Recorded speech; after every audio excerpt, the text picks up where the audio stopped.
your motherfucking tongue, boy. Yeah, it hurt, boy. Here going all motherfuckers that don't understand the concept of putting money first, boy. I'm about to hit you with the work, boy. I'm about to hit you with the work, boy. I hate coming through stunting on niggas that I know. Yeah. All right, podcast number 3, week 9. On the line, as usual, we got Team Bromiller GM, Keith Bromiller. Keith, what's up? Hey, what's up? Hey, Tom. Not too much, man. Before we get started tonight, this week's trivia question is, of the 16 players Orton hears a Jack and Coke drafted, how many are still on his roster? Of the 16, how many are left? Answer at the end of the show. So Keith, it seemed like last week we saw the league starting to develop into a 5-man horse race. Yeah, I would say there are a couple of big games last week that came out a little bit out of nowhere too. Yeah, well, first things first, we had Team Goodnow, huge win over you, 9-point W, 156-147. It brings both you guys to 6-2. Yeah. And you know, Goodnow had Larry Fitzgerald, and that late catch and run he had for Arizona, which came pretty late in the day on Sunday, may have ended up being the difference. Yeah, that was definitely a close game, and we were battling. I was hoping Dallas might be able to come up with some defensive scores, but no defensive miracles this week. That was. Yeah, none indeed. Big game, big game. Now we've got a 2-way tie for first. And just behind you guys, we saw another important game with Balls Deep and the Cougar Slayers. Balls Deep coming out 140-125 victorious there. And it brings them both to 5-3 and just a game back of you and Goodnow. Yeah. Quick note about that game. Tough for the Slayers to lose after getting 43 out of the tight end position in Rob Gronkowski. Especially when you consider he outscored Balls Deep tight end Julius Thomas by 39 points and still lost. You just got to win those games. Yeah, 43 out of your tight end. Yeah, 49-point advantage at one position, and still couldn't pull out the W. Which is actually, if you think his total is 125, that means, quick math, he only scored 82 the rest of the way with his other teammates. You might want to be a little worried with that kind of performance. He might want to be a little worried. That's true. Other games, we had Call Me the Breeze, a 20-point winner out of over Team Conway. It was Team Conway. Yeah, it was. I didn't check. Did the Miami Hurricanes win? I know Rich had them in the parlay. Yeah, I didn't check that one either. Yeah, I have no idea what's going on in college football. Some people might say I have no idea what's going on in NFL football, too. As I started Kyrie Robinson last night after Bernard Pierce the previous week. So quick note about Call Me the Breeze against Conway, who started Colston instead of Brandon Cooks and missed out on 19 extra points, but that wouldn't have even made a difference. He would have lost by 1. I'm curious to see, Call Me the Breeze has been riding high in this Golden Tate tear lately, and I'm curious because Megatron should be back next week after the bye. Yeah, I think that's going to definitely take away some action for him. Well, I hope so, because I spent a first-round pick on Megatron. He hasn't done dick. Quick note about these teams, specifically Team Conway. In the 3 weeks since the LaShawn McCoy, Eddie Lacy trade, we've seen Eddie Lacy go for 4, 16, and 27. That's consecutive games for a total of 47 points since the trade. That included 8 catches for about 123 yards last week.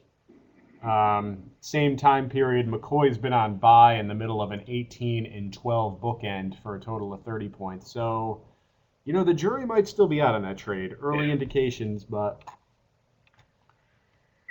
you got to be pretty happy with Lacey right now. Definitely. Okay, other games, like I said, started Bernard Pierce, lost to the Fortes 133-96. I was the only team to not crack the century mark by far. Everybody cleared it easily. Got a text at 1:06 p.m. Sunday from Bob, quote, Bernard Pierce is going to go off today, end quote. I got nothing to say about it. I'm embarrassed. That's why I started Kyrie Robinson apparently last night. I don't know what's going on. Yeah. Bob slides to 5-3 and becomes the 5th horse in this race. Yeah, I don't know if you want to call him the 5th horse, maybe like the 6th horse. Yeah, he's a few lengths back of the pack. Is that what you're saying? Yeah, he's not putting up big numbers. Okay.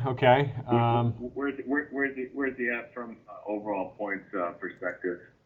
Overall points perspective, the Fortes are at 975, and they are, let's see here, 5th in the league in points right now. 5th in the league. Okay, last game was what we had already said last week would be the two highest projected teams, who are also the lowest in the rankings, went for, and this was one for the ages, folks, honestly. Orton Here's a Jack and Coke puts up 180 to Buffalo Wing Dip's 179 and pulls out a 1-point victory. Yeah, I would call that a blind dog game. That both blind dogs found a bone that weekend. Well, I tell you what, for being blind, they both had pretty good trios. The Cokes had Brady, Forte, and Sanders combined for 120. 120 out of Brady, Forte, and Sanders. Buffalo Wing Dip had Foles, Foster, Macklin go for 114. 114. So some pretty impressive performances on those sides. Tough for Casey being on the short end of that stick. Yeah. He's 2-6. He's pretty much toast. Which, ironically enough, brings us to a sighting today by you of what may in fact be Casey's old 2006 Kia Amante. Could you describe that scene for us? Yeah, brought back some memories of Casey rolling around on Tip Hill, following all posted speed limits, driving downtown. Parking his what looks to be like a Jaguar. I wasn't sure if it was more of a Jaguar or a Mercedes, but this car was actually the perfect combination. Mercedes emblem on the back, Jaguar foot ornament, and it's a Jaga-Benz. It is a Jaga-Benz indeed. I got the picture you sent me up on the screen now, also with it zoomed in on the clearly custom ordered emblem that he put on the trunk lid Jaga-Benz, not just the vanity plate. Yeah. And I also zoomed in on the license plate border. I can't read the top word, but below Jaga-Benz says distinctively different. Distinctively different. Yeah, I wish we had a headshot of the guy driving this car. I don't think it's Ken Nunaker. Do you get any ideas? I couldn't even call. I was so taken by the car, I couldn't even look at the driver. Okay, well, that led us to go to the archives, and we pulled up the 2006 Kia Amante television commercial, and it's worth a closer look. I'm going to play that for you now. We'll see what got Casey hooked on that car. Where is it written that a big car has to be boring? Where is it written that luxury is only for the few?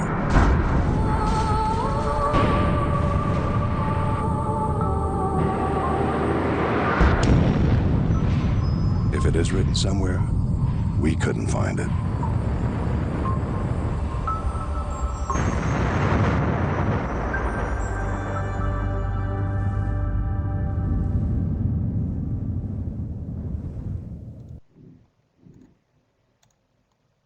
Okay, so there was the ad. Back to the picture. I'll tell you what, I kind of want one now. That's Jagabens. Jagabens. It also brought out some good texts. Get some reactions after you sent that out. We had Conway said he would never be driving on the highway. You had a good reply. He might be on the highway, just not at highway speed. Oh, man. Wadsworth, what's that? He gets a little bit touchy about his driving ability here, so we might want to hold back a little bit right now. I disagree. Wadsworth goes on to say, rolling with his hazard lights on, smoke rolling out the windows. Clifford comes back with Spice Girls blasting. You had Dude, Where's My Car? Then Rich sent out what may be the longest written text I've ever received. And it is literally the entire chorus to the Spice Girls, I tell you what I want, what I really, really want. I talked to him, and it seemed like that'd be a lot to type, but he didn't really type that, so he did a voice speech recognition, and his coworkers were wondering what the hell was going on with him. That's good Rich Burns text knowledge right there, Keith. Dynamite drop-in. And Conway ended all of it saying, all while putting in his Visine drops. That's pretty much the Visine drop on the cake. Okay, let's see. That brings us to a new segment of the show we are calling Art Class. Now, normally I would want you to actually see the picture I'm talking about. Right now, we're taking a look at, in this segment, Art Class, we're going to take a look at a past Photoshop from the league, and we're going to let our guest hosts give their impressions. This week, I got a picture up of when it all started. I believe this is the first Photoshop in the league's history. It is Dan Short holding a beer can, asking a group of bums if any of them know how to play wide receiver. Guy chimes up and he says, "Oh, Dwayne Bowe, thank God. Grab your shit. We've got work to do." Oldie, definitely a goodie. I missed that one. That was a favorite. Yeah, that's the only thing now. There's some good things happening here with this podcast, so we shouldn't forget about the art class and bringing some new material here for this year. Couldn't agree more. Could not agree more. Okay, so segue into our games coming up this week, some of which have already started. We've got the much talked about Buffalo Wing Dip, a 42, that's 4-2 point favorite over me, the Philadelphia Hamburglers. I didn't help my cause. Got a call from the WD Forte front office earlier this week asking if I was alive. Got a text from Rich Burns a few minutes ago asking also if I was alive. I'm alive and well, kind of a little tuned out, try to get back into it, but I did start Kyrie Robinson last night, who is inactive. I went with the double Saints running back committee with Mark Ingram, who actually had a great game and went for 26, but... Yeah, it's good to see Jimmy Graham came back in that game, too. Yes, he did, and we're going to get to that in a second when we touch on your game. Just one quick note about this one. Nuneker texted me 8:46 last night, and I quote, "I'm going to fucking pound you this week. Put that on your podcast," end quote. That's an image, getting pounded by a guy in Birkenstocks.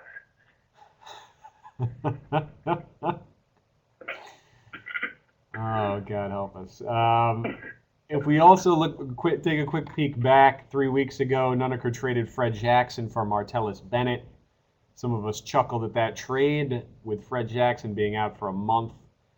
Bennett put up 21 last week for him. Now, he hasn't won since he picked him up, but still got to say, that trade's looking pretty good right now. Yep. Okay, so that brings us to our next game, Balls Deep, 5-3, a 6-point favorite, so a tight one projected against Orton. Here's a Jack and Coke at 2-6. They've had no action yet, no action in the game last night, but the quick point from this game, Balls Deep does not have a single running back or wide receiver ranked inside the top 15. Wow, Not one. that's crazy.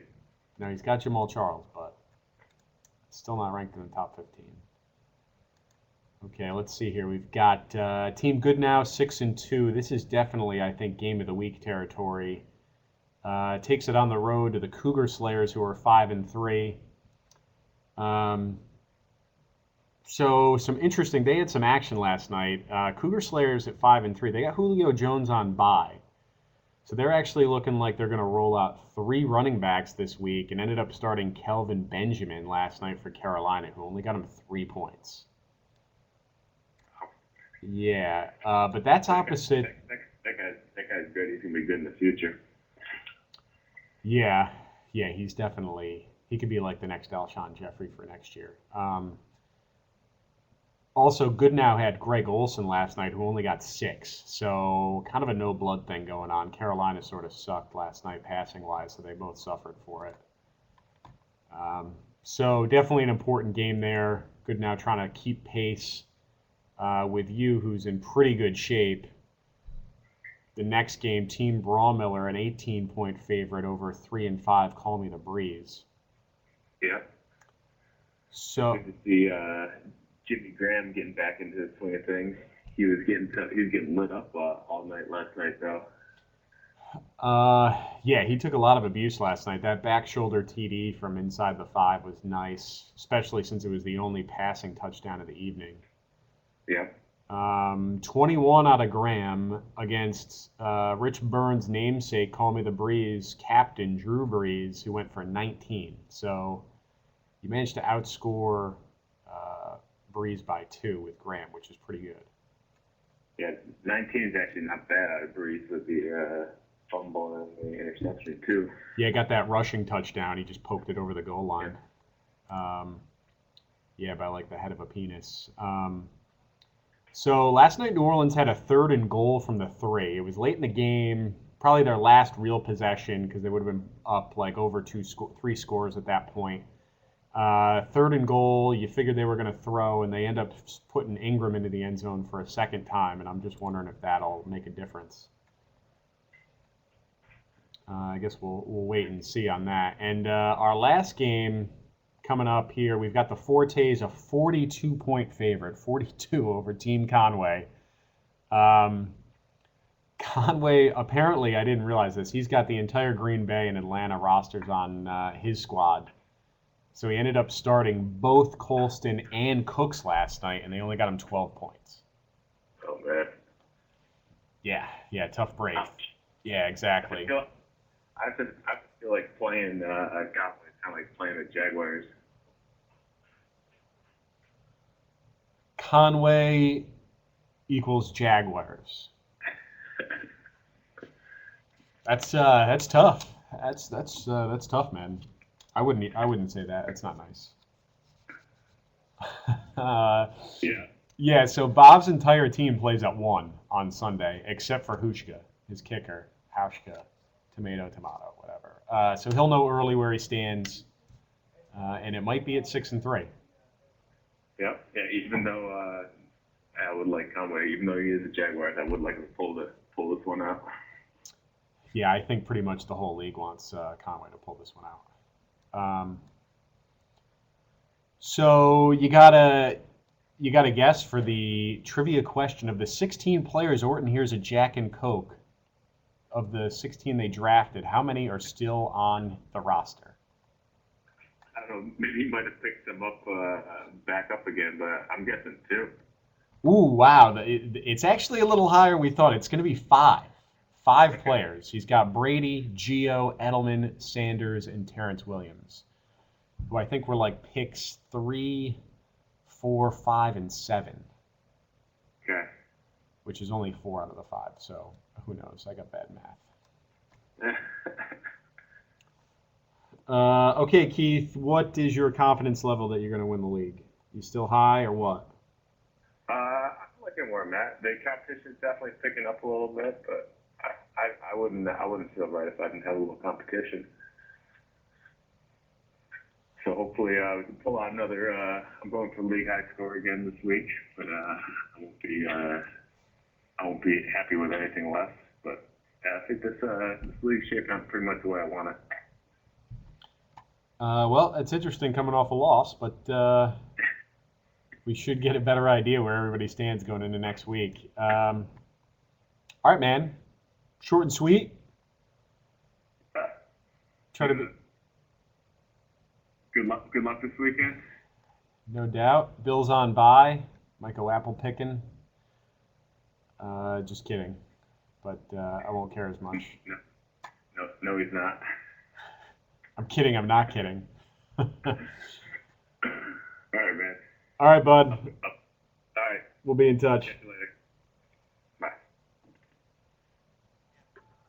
So I don't give a fuck about what anybody's saying right now.